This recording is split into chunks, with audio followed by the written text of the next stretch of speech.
This is the Reds POSTCAST, your instant game reaction for the Cincinnati Reds. Part of the Locked On Podcast Network, your team every day.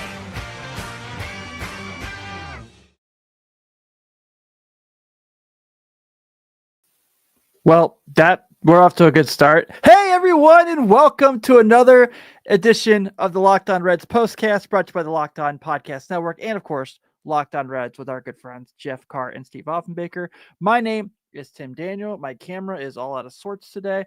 Off to a good start here on the show. I've been podcasting about the Reds for 5 years of publications such as Late Night Reds and The Riverfront. Thank you all so much for hanging out with me tonight, whether it's for your first time or you are an everydayer here to celebrate the Cincinnati Reds getting a huge series win over the Kansas City Royals today, 7-2. Today's episode is brought to you by our friends at FanDuel. That's right, FanDuel, where you can put your first $5 bet that wins. You can get $200 in bonus bets, and you can celebrate, hopefully putting some money on, I don't know, Elly De La Cruz home runs. Those seem pretty fun. And for sure, and absolutely. And it feels like the crowd, the energy is pretty high so far tonight, so I like it. So on today's show, of course, we're going to talk about Elly De La Cruz today. We're going to talk about 2 home runs for combined 887 feet today by old Elly De La Cruz. We're going to talk about Brady Singer's return to Kansas City, and man, was he awesome tonight or what? And Tyler Stephenson. Something's going right for Tyler Stephenson right now. Things are going well, so we're going to talk about that as well. And let's check out the chat real quick before we get into everything. Everyone's in a good mood. David Singer more than held his own tonight and timely hitting. This team gets things going. We can challenge the Cubs for division. My guy Pierre, an everydayer, hope tonight was a start for Brady as the season's outings were. We got Josh Tucker in here. Petition for Elly and Singer to be co-players of the game. Ooh, that is tricky. That is a good one. And Patrick, of course, back to 500. We are mediocre and not bad. I like it. So I love that the chat's excited. Let's go in. Let's just get started. Let's talk about Elly De La Cruz, shall we? This is what you'll be talking about. Elly De La Cruz today hit 2 monster home runs for combined 887 feet. And here is what we love about that for the obvious. 1, first at bat, his first homer, I should say. He's up 3-0. Pitcher battles back, makes it 2 strikes. We've seen him lose those at bats quite a bit. Today, he says, no, sir. Putting that one in the center field wall. Second level center field wall at that. Second one, just kind of controls the whole at bat, takes care of business, takes it out of the park. So just a phenomenal day for him, man. This is going to be, it feels like he's kind of hitting that stride again. He's hitting one of those stretches to the point where when he came up after the second home run, they just said, nope, not even going to take a chance. Walked him. So today, Elly De La Cruz overall, 2 for 4. With 2 home runs, which were 2 solo shots, a walk, does have a strikeout, and 3 runs scored. And I saw something that, forgive me for using this name here. Hey, Mr. Juan, how are you? We are back. Lance McAllister was tweeting today about Elly and mentioned something I didn't even pay attention to that I probably should have. We do this thing all the time with him, right? We're like the walks, the strikeouts, the errors, the strikeouts, the errors, the strikeouts, the errors. Top 10 RBIs, like Jake says right here. Love to see it.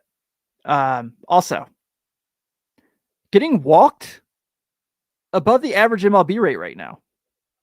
So I think we have this tendency, and I think we just, and I get it. All you hear about is him coming up to the system and how great he is. And you get overly excited and you start to have these extreme expectations. He's on the cover of video games. He's like the hardest rookie card to find right now at a good price. He's just out there unbelievable, but he signed with Jordan Brand. Like, we sometimes just need to really enjoy Elly De La Cruz. And I know that's much easier to say today than days when he has like 4 strikeouts, but it's also okay to admit that he's still a guy learning how to be a Major League Baseball player on a day-to-day basis. Like, he's only in his 2nd full season. I guess 3rd technically, if you want to say it, because he did play over 100 games. So, but it's okay. And what we're getting from him right now is unbelievable. So in the last 7 games, has a 982 OPS. That's superstar stuff right there for sure. And you've noticed, if you look at the title, you saw the thumbnail. I use that word quite a bit today. Superstar. And what I mean by that is I'm often told when Elly has a bad day or has an error or any of these things, he's not a superstar. He's not a superstar. And I think a lot of the world would disagree. If for some forsaken reason that Cruz decided to put Elly De La Cruz out there, they're getting a call from probably about 27 teams. Just are what they are. And then there's the whole thing where we all want to talk about, well, should he play a different position? You're not going to get that range from anyone else. And I don't think you should want to take that away. I don't really, the errors happen. They stink. Barry Larkin had a lot of errors. We've gone through this a million times with people. But this is your guy. And he's probably going to make the All-Star team again this year. He's second right now in the league in stolen bases. It doesn't even feel like he runs a lot. Like, it doesn't feel like he runs anywhere near as much as he did last year. He's second in stolen bases. I'm very stoked. I feel like he's kind of hitting one of those strides again. The walks are going up, the power's coming back, the launch angle is getting back up.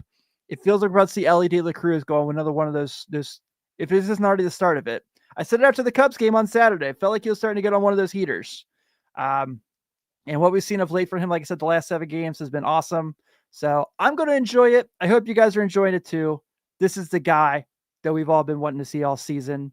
And you heard Jeff and Steve talk about it. This is the guy that I always do that thing with my hands. I'm sorry, guys.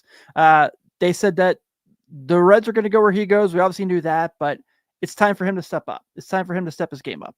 And I think of late, he for sure has stepped up. And I think we're all really loving it and having a good time with it. So Elly De La Cruz, we're happy to see you be Elly De La Cruz again. You know what else was awesome today was Brady Singer. Going back to Kansas City, you knew there was going to be a lot of emotion there, especially going against Jonathan India, his former college teammate / guy he was traded for. And he was unbelievable today. Let's talk about it right after this. Get the supplies you need from the site made for the skilled trades, Supply House. Whether you're in plumbing, HVAC, or electrical work, Supply House is the reliable way to order products online. Their easy-to-use website is packed with helpful resources and the latest product info to help you get the job done right. Plus, with a complete inventory of over 200,000 parts from over 400 plus top brands. You heard me right, 400 plus. You'll find exactly what you need delivered fast from coast to coast. Do you need help with an order? Supply House offers expert support and industry-leading service, so you'll always talk to a real person. And for trade pros looking for an extra edge, their free Trade Master program offers exclusive perks like a dedicated phone line, free shipping, and discounts on every order. Thousands of skilled professionals are already taking advantage. Now it's your turn. Join the Trade Master program today at supplyhouse.com/TM and start ordering plumbing, HVAC, and electrical supplies with just a few clicks. Plus, use promo code SH5 for 5% off your first order. That's supplyhouse.com.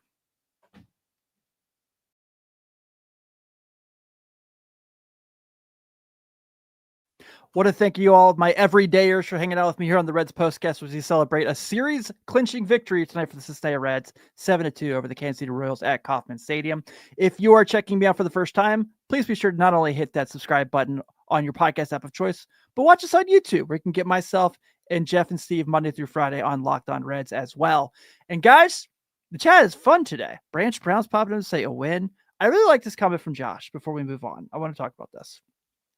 Walks aren't sexy, so people don't pay attention to them, but they can be crucial and devastating to the opponent. Votto knew that better than anyone. Joey Votto is, as you can see behind me,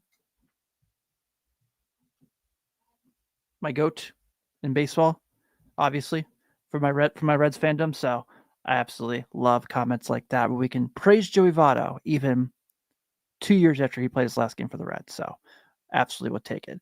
And although it probably should be Elly home runs, but Elly's going to be the talking point of the whole show, I feel like this game really kind of got in the Reds' favor at a different point in the day. Time to reveal where the game was won or lost. It's the turning point.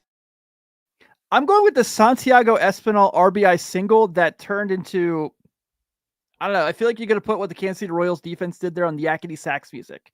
So the pitcher fields the ball, tries to pitch it to Pasquantino, loses his glove, TJ Friedel scores, and Santiago Espinal goes up to second. That makes it a 4-2 game.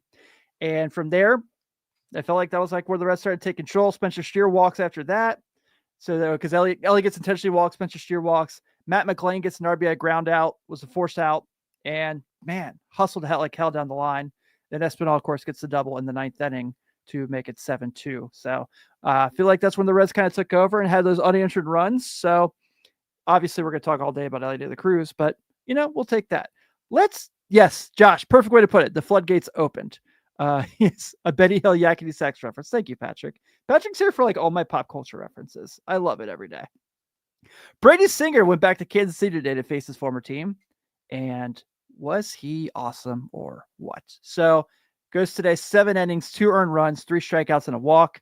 Has another game with a ton of run support, which seems like it's kind of his MO since he's come to the Reds, but was really good. I mean, going against a team he knew really well, a team that knew him really well, faced Salvador Perez multiple times, and they had good at-bats against each other. Each got the advantage once in there. And just look calm and collected, just look cool. It was his best start he's had in a while. So it was the first time he had gone into the 6th inning since May 5th. It's tied for his longest start of the season with his first start of the season when he went 7 innings.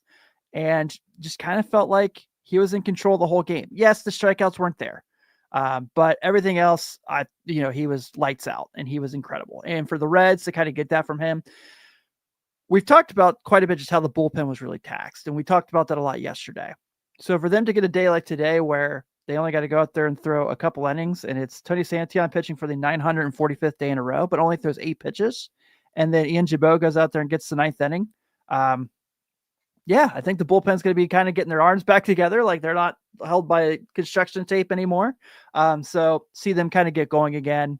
That's going to be really good. And we get more stuff like that. And then, you're in a situation tomorrow where maybe you can get that sweet victory and you got the right guy on the mound.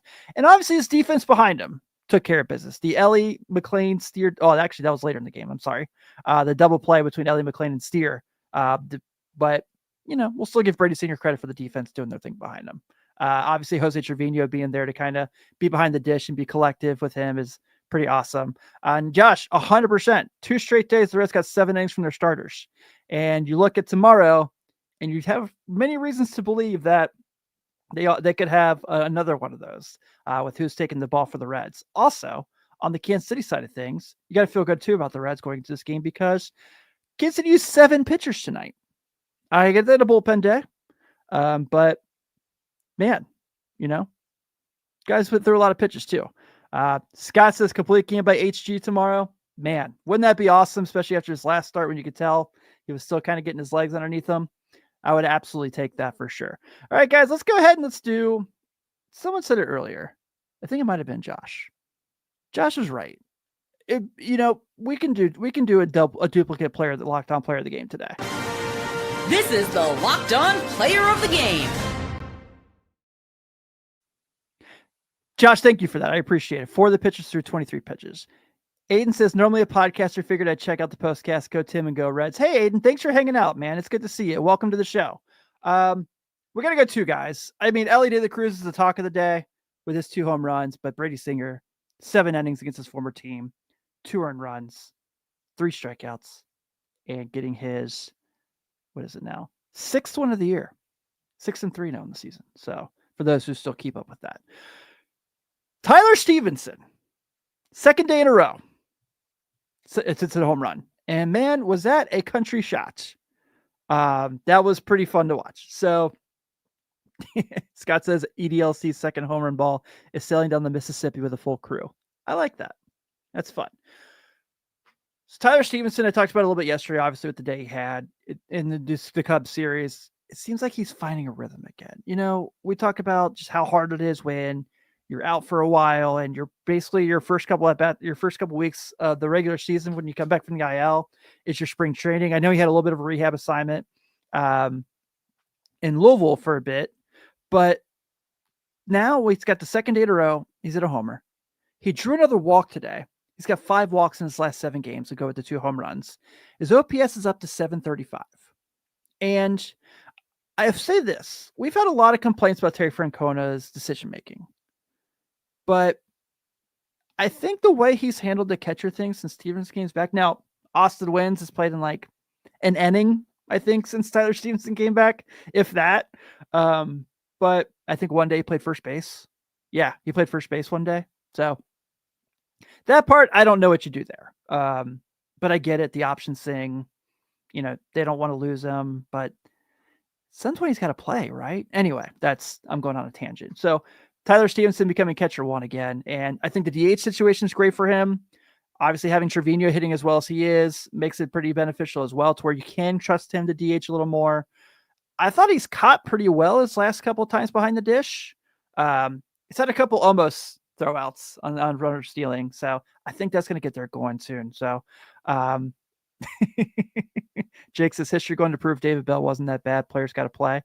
You know what? I will plead the fifth on that, Jake, but I love your intake each and every day. Patrick says trade wins for Ohtani. It's a fair trade. Yeah. Who says no to that? I don't know. Could they get Julio Rodriguez, since he hasn't been himself in a bit there, and he can go play for the Reds? I feel like he'd be really good here instead of that giant ballpark in Safeco in Seattle. But back to Tyler Stephenson. Nice to see. Happy for him. And the offense today, they relied a lot on the home run today.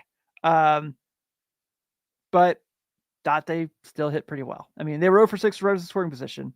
Still like their day. 10 hits as a team, 7 runs total. You had Friedl. Again, another TJ Friedl day. I feel like I don't talk about TJ Friedl enough.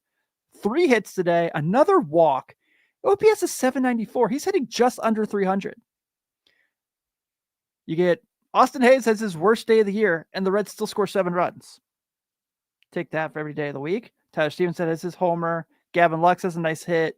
Matt McClain comes in, and even though he grounds out, so mentioned Will Benson again. Will Benson, I get it. No hits, smokes the ball. Bobby Witt Jr. just there to kind of make sure he doesn't go anywhere. So I still really like what we're getting from Will Benson. I know he's not getting hits of late, but he's hitting the ball. He's squaring the ball up. I think those are going to drop again soon. So love to see it. Very happy for him. Very happy for our Red Legs, and really happy to see the walks going back up. 6 walks tonight, by the way. 6 walks. So Spencer Steer, 2 of those 6. Thought tonight was just a really nice day. Think the runners in score position thing, it's going to come back. It was nice there for a couple weeks. I think you'll see it again. But hey, let's go ahead and wrap this one up, shall we, guys? The Cincinnati Reds are victors tonight, 7-2 over the Kansas City Royals. The Reds 7 runs on 10 hits, no errors. The Kansas City Royals 2 runs on 8 hits, 1 error. Your winning pitcher today is Brady Singer. He's now 6-3. Your losing pitcher is, what's his name? Oh, that's really bad of Tim. Taylor Clark. He's now 1-1. He has a .82 ERA though, so things are going good. And the Red Legs are going for the sweep tomorrow night at Kauffman Stadium, and it's Green Day as Hunter Green takes the hill for the Red Legs for his second start since he came back from the IL. He is now 4-2 with a 2.54 ERA. He'll be going against Noah Cameron of the Royals, who is 1-1 with a .93 earned run average. First pitch will be at 7:40 Eastern time. So everything goes as planned. I should be back here about the same time tomorrow. Everyone, thank you so much. Aiden and the new people who came to stop by, welcome. Please come sometime. Anytime you're free after the game, we're here for the postcast. I went a little long on time tonight because I was having such a good time with you all. But I'm Tim Daniel. Everyone, thank you so much. Check out Jeff and Steve here on the same feed today as well. Go Red Legs. We shall talk tomorrow evening.